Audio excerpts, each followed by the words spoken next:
Hi friends, welcome back to Navjyoti classes. इस session में आज हम डिस्कस करते हैं यूपीएस और जो ओपीएस हैं उन दोनों के बीच में क्या डिफरेंस है। हाल ही में जैसे कि आपको बता दूं, सेंट्रल गवर्नमेंट ने यूपीएस स्कीम जो है लागू कर दी गई है, जिसकी तिथि 1 अप्रैल 2025 सुनिश्चित की गई है। 1 अप्रैल 2025 से यानी कि यूपीएस स्कीम जो है शुरू होने वाली है। यानी कि central approved unified pension scheme providing assured pension, family pension and minimum pension. इसमें दो चीजें दी गई कि assured family pension central government employees के लिए एक तो पेंशन फिक्स कर देगी, और एक मिनिमम पेंशन अगर आप बीच में छोड़ देते हैं कोई गवर्नमेंट सर्वेंट नौकरी, तो उसके लिए मिनिमम पेंशन कितना होगा। तो इसको एकीकृत पेंशन योजना के नाम से भी जाना जाता है। दोस्तों, मैं आपको बताना चाहूंगा यहाँ पे एक ब्रीफ। देखो, सबसे पहले क्या था, ओल्ड पेंशन स्कीम, जिसकी जो है सारे सभी जो है central government as well as state governments के जो एम्प्लॉयज हैं वो मांग कर रहे हैं। हालांकि कई जो है राज्य सरकारों ने ओपीएस जो है लागू कर दी गई है, और केंद्र में अभी भी एनपीएस ही, अभी तक एनपीएस लागू था। लेकिन अभी जो है हाल ही में एक केंद्रीय कैबिनेट ने एक डिसीजन पास किया है, जिसमें एनपीएस के साथ साथ में एक और ऑप्शन दिया है, यूपीएस का, यूनिफाइड पेंशन स्कीम। आपको बता दूं कि 2004 के बाद जो है एनपीएस लागू हुआ था। 2004 से पहले जितने भी एम्प्लॉयज हैं उनके लिए ओपीएस था, ओल्ड पेंशन स्कीम, यानी कि जो नॉर्मल पेंशन स्कीम था। उसके बाद जो है 2004 से लेके 2024 तक, यानी कि अब तक जो है नई न्यू पेंशन स्कीम लागू थी। केंद्रीय सेंट्रल गवर्नमेंट का अगर मैं बात करूं, सेंट्रल गवर्नमेंट एम्प्लॉयज़ के लिए, तो उसके केस में ये ओल्ड पेंशन स्कीम लागू नहीं थी 2000। अब 2024 में हाल ही में अभी एक डिसीजन आया है, इसमें यूनिफाइड पेंशन स्कीम यानी कि एकीकृत पेंशन योजना जिसको बोला जा रहा है। तो आइए देखते हैं, इस देखो एकीकृत पेंशन योजना में क्या क्या इसमें प्रोविजन दिए गए हैं। हालांकि इसकी जो है इफेक्टिव डेट फर्स्ट अप्रैल 2025 की गई है फिक्स। 1 अप्रैल 2025 से ये जो है अपनी लागू हो जाएगी। इसमें रिटायरमेंट के बाद औसत वेतन की जो औसत बेसिक वेतन यानी कि मूल वेतन है, बेसिक सैलरी है, उसका 50% जो है निश्चित की गई है कि एक पेंशन के रूप में मिलेगी। और 50% जो पेंशन है उसके लिए ये मैंडेटरी है कि 25 साल की सर्विस, कंटिन्यूस सर्विस होना अनिवार्य है। अगर आप बीच में से छोड़ देते हैं, यानी कि मिनिमम 10 साल की सर्विस करते हैं, तो उसके बाद एक मिनिमम न्यूनतम पेंशन जो है वो 10,000 रुपये इसमें फिक्स कर दी गई है। ओवरऑल इस वीडियो में हम, इस सेशन में हम डिस्कस करेंगे ओल्ड पेंशन स्कीम और जो है यूनिफाइड पेंशन स्कीम जो ये आई है, इन दोनों में क्या फ़र्क है, क्या डिफरेंस है, क्या इसमें भेद है, ये जानने की कोशिश करेंगे। हालांकि यूनिफाइड पेंशन स्कीम के ऊपर ऑलरेडी एक सेशन हमने वीडियो बनाया है, वो नवज्योति क्लासेस में आप उसको देख सकते हैं उसके बारे में। तो इसमें देखो, ज़्यादा डिस्कस ना करते हैं, अगर हम इसमें मेन बातों पे फोकस करें, इसमें क्या क्या डिफरेंसेस हैं, जिससे आपको पता चल जाएगा कि ओल्ड पेंशन स्कीम कितनी इफेक्टिव थी और न्यू पेंशन स्कीम, ये जो यूनिफाइड पेंशन स्कीम है, इसमें क्या क्या फ़र्क है, कौन सी इसमें से सही है, कौन सी गलत है, ये आप जो है ये डिफरेंसेस देख के डिसाइड करेंगे। तो इसमें कैलकुलेशन का बेसिस, जो एश्योर्ड पेंशन है उसका बेसिस क्या होगा कैलकुलेशन का, तो इसमें क्या है, ये कॉमन चीज़ है कि दोनों ओल्ड पेंशन स्कीम और यूपीएस हैं, ये एश्योर करता है कि जो है गवर्नमेंट एम्प्लॉयज़ के लिए पेंशन शुरू हो जाएगी, एश्योरेंस देते हैं कि पेंशन होगी। एनपीएस में ऐसा नहीं था, एनपीएस में। तो यूपीएस में कैलकुलेशन का बेसिस क्या रहेगा। देखो, अगर हम ओपीएस की बात करें, ओपीएस में क्या होता था कि 50% of the last drawn basic salary plus DA, यानी कि जो अंतिम सैलरी ली थी उसके बेसिक का 50% प्लस डीए उसमें पेंशन के रूप में मिलता है। अगर यूपीएस की बात करें, यूपीएस में थोड़ा सा डिफरेंट किया है, उसमें लास्ट के जो है 12 महीनों की सैलरी का, बेसिक सैलरी का एवरेज निकाला जाएगा, average basic salary plus DA. ठीक है, तो इसमें ये थोड़ा सा चेंजेस किए हैं सरकार ने। ओपीएस में क्या होता था कि आपकी जो लास्ट सैलरी है उसका 50%, बेसिक सैलरी का 50% plus DA as a pension मिलेगा।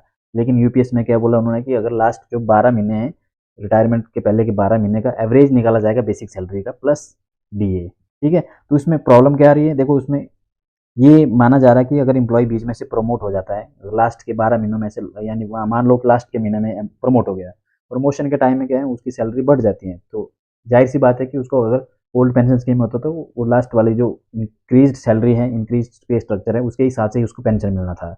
लेकिन इस केस में क्या है, यूपीएस के केस में उसको वो सैलरी ना मिलते हैं, वो पिछले 12 महीने की सैलरी, जो बेसिक सैलरी है उसका एवरेज निकाला जाएगा और उसके हिसाब से उसको पेंशन मिलेगी, जो कि ओपीएस से कम होगी। तो दूसरा डिफरेंस है इसमें कंट्रीब्यूशन का। ओपीएस में क्या होता था कि एम्प्लॉयज़ का कोई कंट्रीब्यूशन नहीं रहता था, इसमें केवल सारा का सारा पैसा गवर्नमेंट उसमें डालती थी। और ओपीएस में जो है जितना भी बेसिक सैलरी, डीए, एचआरए, वेतन भत्ते हैं, वो सारे सारे एम्प्लॉयज़ को मिलते थे। यूपीएस में ऐसा नहीं है। यूपीएस में क्या है, 10% जो एनपीएस में जो एग्जिस्टिंग सिस्टम है अभी जो चल रहा है एनपीएस में, जो नेशनल पेंशन स्कीम है, उसमें जो 10% गवर्नमेंट एम्प्लॉयज कंट्रीब्यूट करता है और 14% उसमें सरकार डालती थी अभी तक, ठीक है। तो यूपीएस में ऐसा प्रोविजन किया गया है कि 10% जो सेंट्रल गवर्नमेंट का एम्प्लॉयज़ का है वो शेयर तो एज इट इज़ रहेगा, लेकिन जो गवर्नमेंट का एम्प्लॉय शेयर है 14% से बढ़कर 18.5% हो गया है, वो 18.5% शेयर उसमें डालेंगे, ठीक है ना। तो उससे क्या होगा, क्या है, ये माना जा रहा है कि ओपीएस जो है एक सस्टेनेबल फिक्स चाहिए, ठीक है। इसमें कोई बढ़ने घटने के चांसेस नहीं है, लेकिन ये शेयर होल्डिंग कैपेसिटी की वजह से ये जो है यूपीएस एक फिजिकली अनसस्टेनेबल मानी जा रही है अगर हम लंबे समय की बात करें। तो तीसरा डिफरेंस है इसमें टैक्स बेनिफिट। यूपीएस में और ओपीएस में टैक्स का मेजर बेनिफिट दिया गया है जो यूपीएस में है, लेकिन ओपीएस में नहीं था। ओपीएस में क्यों नहीं था? क्योंकि ओपीएस में देखो कोई शेयर नहीं था, कोई कंट्रीब्यूशन नहीं था इसमें पेंशन का, लेकिन यूपीएस में क्या है 10% और 14% इसमें शेयर है। Deduction of 14% is available in both and new tax resign under the income tax act, ठीक है। तो लेकिन हालांकि अभी जो ये शेयर वाला है टैक्स बेनिफिट है, ये जो गवर्नमेंट का नोटिफिकेशन है उसमें ये क्लियर नहीं किया गया है। May be in near future में अगर सरकार उसमें कुछ मॉडिफिकेशन करती है तो हम आपके ध्यान में लाएंगे। तो अगला इसमें डिफरेंस है हायर एश्योर्ड मिनिमम पेंशन इन यूपीएस।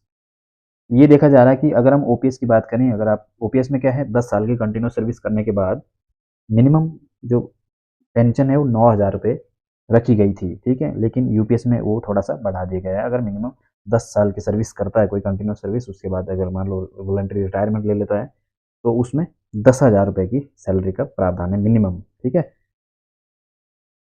तो अगला डिफरेंस है major lump sum payment without deduction of the pension.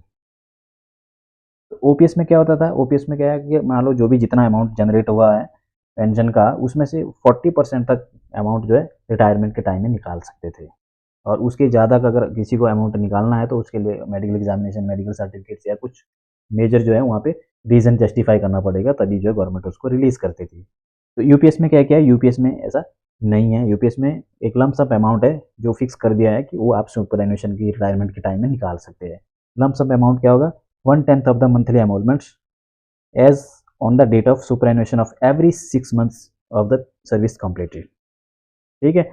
जितनी भी सर्विस कंप्लीट होगी उसकी जो है हर 6 मंथ्स का 1/10 बेसिक और डीए का 1/10 शेयर जो है वो उसमें जमा होता रहेगा, और उस अमाउंट को जो है lump sum as a lump sum amount आप सुपरएनुएशन के टाइम में निकाल सकते हैं। नेक्स्ट है इसमें देखो दोस्तों, जाहिर सी बात है इसमें एक कॉमन फीचर है दोनों के बीच में, यूपीएस और ओपीएस में। ओल्ड पेंशन स्कीम और यूपीएस इतनी भी बुरी नहीं है, इतनी भी अच्छी नहीं है। मे बी काफ़ी सारे सेंट्रल गवर्नमेंट के जो यूनियंस हैं, एम्प्लॉय यूनियन है, वो उसमें एजिटेशन कर रहे हैं, वो बोल रहे हैं कि ओल्ड पेंशन स्कीम ही चाहिए, हमें ओल्ड पेंशन ही चाहिए, ये जस्ट एक जुमला है, ठीक है। तो इसमें एक कॉमन फीचर है इसमें डीए और डीएनएस रिलीफ का, जो अलाउंस रिलीफ का, जो महंगाई भत्ता है, इन्फ्लेशन को कम्पनसेट करने के लिए उसमें प्रोविजन दिया गया है, ठीक है। हमसे जुड़े रहने के लिए हमारे YouTube चैनल को सब्सक्राइब करें और नई वीडियो की नोटिफिकेशन के लिए बेल आइकन को दबाएं। अगर आप ये वीडियो Facebook पर देख रहे हैं तो लाइक जरूर करें और ज्यादा से ज्यादा शेयर करें। इसी तरह के और भी अपडेट्स के लिए फॉलो करें हमारे Instagram पे।